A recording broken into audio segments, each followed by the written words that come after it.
What up? It's your boy Pastor T, and today we're gonna go over 3 things that you're doing wrong when you're referencing.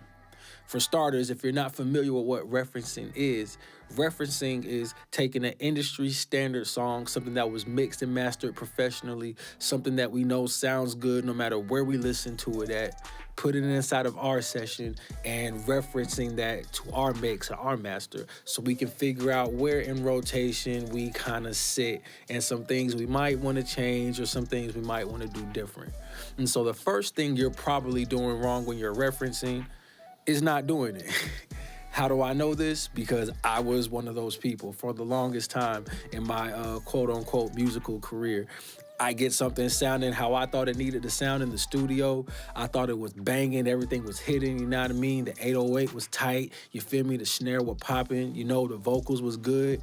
And I'd be ready to show it to the world, put it on a CD with the rest of my favorite songs, not telling anybody that I got some new heat I'm about to drop. I'm just gonna let it, turn on and everybody go crazy. And we be in the car riding and that song, you know what I mean, gets done playing and I know I'm up next and it's just anticlimactic. You know what I'm saying? Like the songs that we were listening to were up here, then my song comes on and I'm all the way low down there, ain't got no bass, you know what I mean? The snare ain't hitting, the vocals is real weak. And it's like, dang, how could I avoided that? Referencing. You see what I'm saying? So the second thing that you're probably doing wrong with your references is you're not referencing the right type of material. What do I mean by this? It's like, why would I take a rap, a hip hop track and reference that with my favorite ballad, you know what I'm saying? Or why would I take this pop track and reference it with my favorite country song? You know what I'm saying? Like I've been guilty of this too. I got a song that I love and I know that it sounds good and I'm gonna use that as my reference for every type of like song that I make, every mix that I do, I'm using this same song. But I really can't do that because if my favorite song, is a little R&B hit, like the end goal of a mix and master of an R&B hit is going to be different than the end goal for a hip hop record, for a pop record, for, a country record, whatever it is that you're making. You want to stay inside of that genre, something with the same tonal quality that you're looking for in whatever track it is that you're producing, mixing, mastering, or any combination of the three.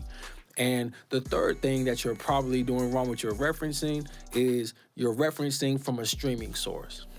YouTube is great. SoundCloud, that's good. You feel me? Your iTunes, your Spotify. I mean, that's good for accessing your music real quick, listening to what's current. You know what I'm saying? But you have to understand that all these streaming services add an extra layer of compression on top of people's final masters.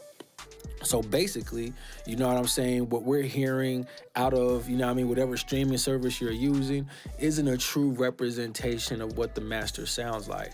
Try this, you know what I'm saying? I didn't believe it till I did it myself. Take my word for it, or you can do this. Pull up the same song and listen to it in YouTube, listen to it in iTunes, listen to it in Spotify, listen to it on SoundClick, SoundCloud, or wherever. And I guarantee you'll hear a difference in it depending on where you're listening to it at. So what does that mean for your reference? That means depending on where you're referencing from, you know what I'm saying, you'll get a completely different sound. Now, I know that most singles nowadays are like 99 cents. I think the most I've ever seen for a single is like $1.29. So what's $5 or $6, you know what I'm saying, to go ahead and purchase all of your favorite singles, you know what I mean, the stuff that you want to reference to. You'll never have to do it again, you know what I'm saying? You like the song anyway, so why not actually have it so you can drop it in your DAW and you can listen, you know what I'm saying, side by side and figure out what things you might want to change. I think it's worth the investment, you know what I'm saying? But that's all I got for y'all today, you know what I mean? If you haven't already, hit the subscribe button. Let me know some topics you want me to cover and look forward to more content coming soon. God bless.